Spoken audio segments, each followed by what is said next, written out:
एक ऐसी किताब जिसे अगर पूरा पढ़ा तो मौत और अगर आधा पढ़ा तो पागलपन। एक ऐसी विद्या, एक ऐसा ग्रंथ जो आपको असीम ताकत दे, जिससे आप पेड़ों पहाड़ों से, जानवरों से, भूत प्रेतों से बात कर सकते हैं। ये किताब आपको बना सकती है एक बहुत बड़े खजाने का मालिक, लेकिन साथ ही आपको मिलेगा एक श्राप। तो क्या है इस नीलावती ग्रंथ की कहानी, आइए जानते हैं द नरेटर की इस वीडियो में। काफी समय पहले जब देवता, पिशाच, भूत प्रेत और यक्षिणी इंसानों के बीच चला करते थे, एक छोटे से गांव में एक बच्ची पैदा हुई जिसका नाम था नीलावती। नीलावती 5 साल की उम्र से ही और बच्चों से काफी अलग थी।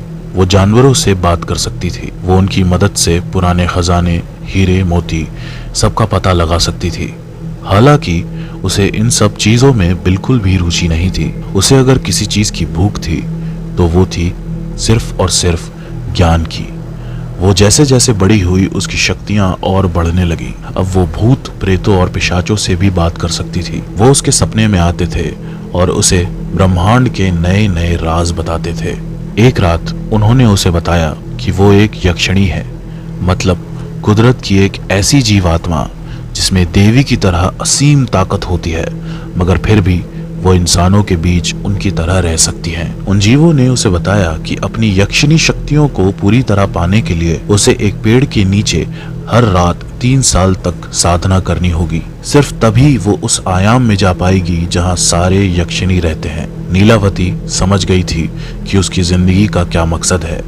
वो उस बड़े पेड़ के नीचे साधना करने निकल गई। वो उस पेड़ को ढूंढ ही रही थी कि रास्ते में उसे एक व्यापारी मिला जो उसे देखते ही उस पर मोहित हो गया। उसने उससे शादी करने का प्रस्ताव रखा और नीलावती इसके लिए मान गई, क्योंकि उस पेड़ पर साधना करते हुए उसे एक साथी की जरूरत पड़ सकती थी।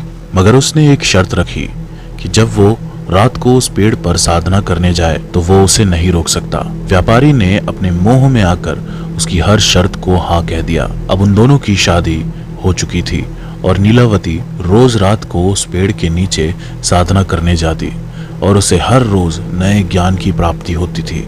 उसके पति ने उसे हर ज्ञान और नई विद्या को एक किताब में लिखने के लिए कहा। नीलावती ने ऐसा ही किया। धीरे धीरे उसकी साधना और ऊपरी आयाम में पहुंचती गई।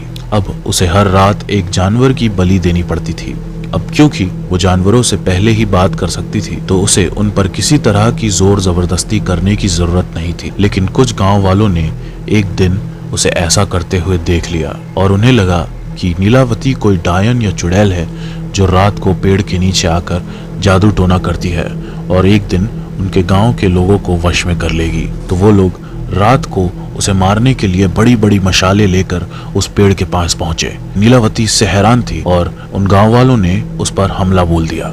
लेकिन तभी नीलावती का पति वहां आ गया और उसने एक बहुत बड़े पिशाच का रूप ले लिया और उन पर हमला कर दिया। नीलावती ये देखकर सब समझ गई। दरअसल उसका पति एक पिशाच था जिसने उसकी यक्षिणी शक्तियों के राज को जानने के लिए उससे शादी की थी। वो नीलावती से ये किताब लिखवाकर उसके बल पर असीम ताकत का हकदार बनना चाहता था।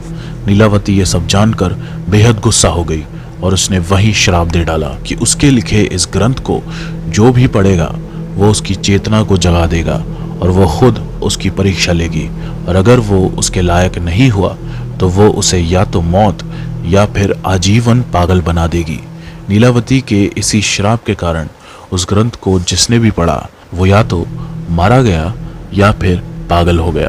कहते हैं कि इंडियन गवर्नमेंट ने भी इस किताब को पढ़ने पर बैन लगा दिया था और वो ग्रंथ आज भी असीम ताकत और ज्ञान को अपने अंदर समेट देश के किसी कोने में पड़ा है और इंतजार में है अपने असली हकदार का। काफी फैसिनेटिंग स्टोरी है ना दोस्तों। इंसानी इतिहास की कहानियों में हमें अक्सर किसी जिन या गुफा या गड़े खजाने की बात जरूर मिलती है जो उनकी इच्छाओं को पूरा कर दे, जहां उन्हें बस कोई जादू मंत्र बोलना हो या फिर सिर्फ चिराग घिसना हो। हम इंसान असीम ताकत, दौलत और मनचाही चीजों की पूर्ति के लिए अक्सर ये कहानियां गढ़ते आए हैं। यहाँ तक कि हमारी मॉडर्न कहानियों में भी हमारी इसी चाहत की झलक दिखती है कि कोई शॉर्टकट मिल जाए, असीम ताकत या खजाना मगर सच तो ये है दोस्तों कि ये कहानियां सिर्फ कहानियां हैं और असल जिंदगी में किसी चीज को पाने का सिर्फ एक जादुई मंत्र है, सच्चे दिल से की हुई मेहनत। वो मेहनत जो कोई जुटला नहीं सकता। कोई मंत्र या कोई ग्रंथ आपको एक झटके में अमीर नहीं बना सकता। अब रही बात इस कहानी की, तो मुझे ये इंटरनेट पर मिली थी। ये कितनी सच है या कितनी झूठ, ये फैसला मैं आप पर छोड़ता हूँ। द नरेटर के पास ऐसी कई सारी स्टोरीज हैं जिन्हें सुनने के लिए हमारे चैनल द नरेटर को सब्सक्राइब करें।